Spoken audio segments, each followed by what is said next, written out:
18, get your thinking shades on because today we have a real coral. There's a rising number of fish without teeth and we need to get to the bottom of this.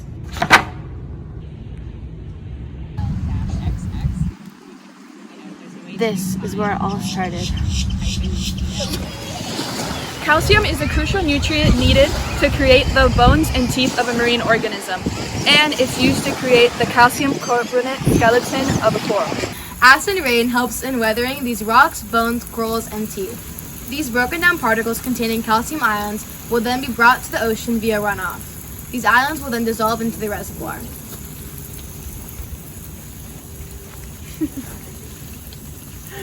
Calcium is also added to fertilizers. Those same fertilizers you use in your home garden, and on a larger scale, the same fertilizers farmers use on their commercial farms for their crops. These fertilizers are also taken into the ocean through runoff and are dissolved into the reservoir. This is where it gets tricky. Producers such as phytoplankton absorb nutrients from the reservoir like calcium to go through processes such as photosynthesis and cellular respiration. Consumers like zooplankton eat producers like phytoplankton and absorb nutrients like calcium. Then smaller consumers continue being eaten by larger consumers up until the 5th trophic level. Let's get back out there. This case isn't closed yet. Calcium found in the body of marine organisms is then removed from the reservoir through the process of harvesting, aka fishing. Detective, they have no teeth. The fish have no teeth. Why is this happening? Don't worry, we're on it! Marine organisms that don't end up getting harvested eventually end up dead. Dead decomposing matter and feces will then sink to the ocean floor, looking like snow, hence the name marine snow.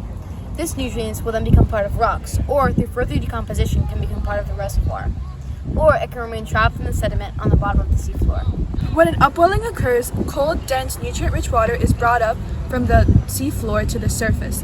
These nutrients include carbon, phosphorus, and of course calcium. These nutrients also increase productivity and biodiversity in the area. And this is where it all started. We've come to the conclusion that the reason the fish are missing their teeth is because of the lack of calcium.